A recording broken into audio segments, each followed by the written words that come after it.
What is going on, everybody? My name is Jay. This is Unplayable, and today I'm going to be showing you my review on Rock Hard 1977 from DeVere and Jackie Fox. Now, I'm not going to spoil it yet, but this is a game about becoming a rock star and the path of becoming a rock star, from being someone that is, you know, working a normal day-to-day job, living paycheck to paycheck, just trying to survive, to becoming someone who can be famous enough to play in Carter Stadium. Now, that theme is awesome, and if you like that theme, then this is the game for you. But let's dive into our review. All right, like I said, Rock Hard is all about becoming a rock star. Now, if you want to know how to play the game, I have a full how to play the game teach, along with playing through a few rounds of the game to show you how to play. So go check that out if you need to know how to play the game. Otherwise, my review. This game is awesome. I love this game.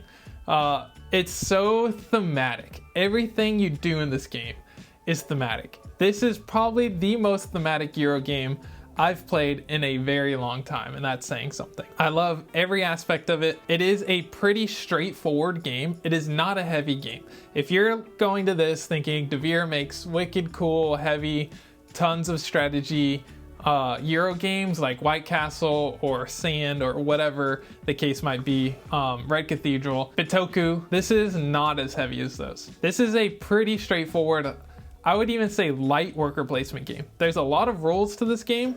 The rule book is not small. There's a lot to read through to figure out how to play, because there's so many small but simple and elegant things about it.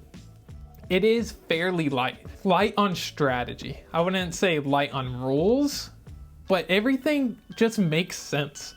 Like, you go to the studio, you pay to rent it out, you get chops, you practice your vocals, you go do an interview, you get reputation, you play at Carter Stadium if you have the prerequisites, which is enough songs to play, record deal, enough crew to run at the Carter Stadium. You go to bed early so you can get higher place and turn order. You record a demo, which you use as a mixtape to either get a record deal or hire a promo. You go to the hangouts and get different things based on what the flavor text says and gives you options to do. Everything just makes sense. You can go to work during your shift and only during your shift. If you miss it, you get a no call, no show, and you can only get so many of those before you're fired or before you quit. Everything, it just all flows really well. And the theme is so evocative. Every time you're taking an action, you can imagine yourself going to this place and playing this gig. These random gigs, frat parties, bar mitzvahs, and then as the game goes on, they're bigger gigs. So it's the loudest venue in the city, the Grammy Awards after party, the office holiday party. Like, there's so much theme in this. The Sugar Rush little push your luck to get extra actions. Extra actions is great. If you don't use candy the entire game, you have 9 rounds. If someone doesn't get to 50 first, you have 9 rounds, 3 actions each round. So a maximum of 27 actions you can take. If someone utilizes candy effectively to be able to take 35 actions, they're getting just more than you. So candy is totally worth the push your luck element that it presents. The special abilities that you get on the different characters feel completely unique. And then you combine that with the different managers that you can get that have special abilities, the different jobs you can get that have various ways of getting money or special abilities on those that trigger the different options that you get whenever you go to one of these hangouts. There aren't a ton of strategies in the game. Like, every game you play is probably going to feel a little similar. Where the difference comes in with what you're doing is going to be, one, what character you're playing, what manager you have, what personal goals you have, what goals are out on the board for you to achieve.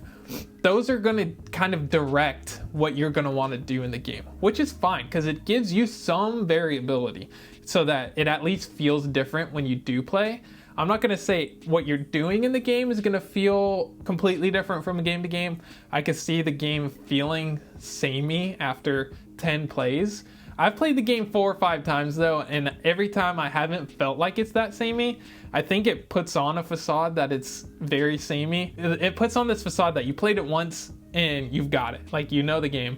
I don't think that's true. After subsequent games, I have felt it to be enjoyable still, even if I've experienced a decent amount of what the game has to offer. But do be aware that there's not tons of different strategies you can take. Like in Uwe Rosenberg, you can be like, all right, I'm going to do the farming strategy or the rating strategy, or tons of different ways that you can play the game and interact with the game. That's not going to be quite here. But there are some cool things with the events and the different random gigs that pop up and allow you to do things slightly differently. The theme though, the theme is amazing. So if you like Rockstar theme and you want to play a game that is you becoming a rock star, this is the game. This is it for you. This is perfect. Just the idea that you become a professional musician when you lose your job. Like, that's so funny and cool.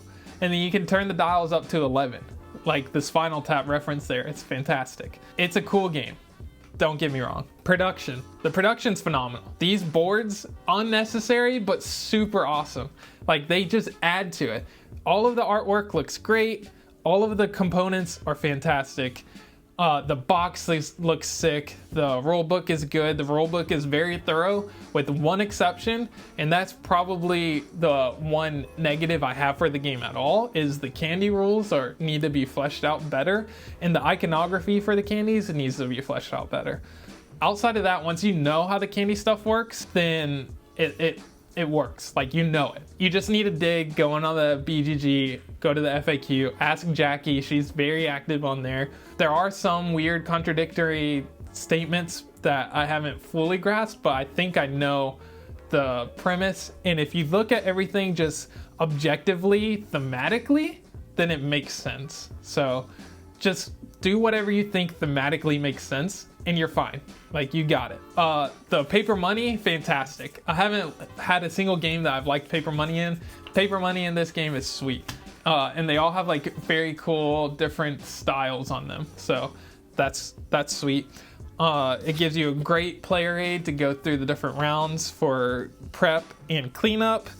The 2-player Rising Star works perfectly fine. You could probably just play without it and it'd be fine, but it does simulate, in a way, a third player, and you get to see everything that's blocked for the round, so that adds a level of like understanding what might be blocked off to you for that round. Overall, I think it's a very fun game, and it's going to stay in my collection. I am going to keep this one, and if after 10 or 15 plays it starts to feel a little samey, maybe that's the case. I think that it plays pretty differently going from 3 to 4. I think the different size of the board add a lot more options and different things that you can, being able to do the same thing as somebody else without having like one option to do rehearsal and stuff during the day.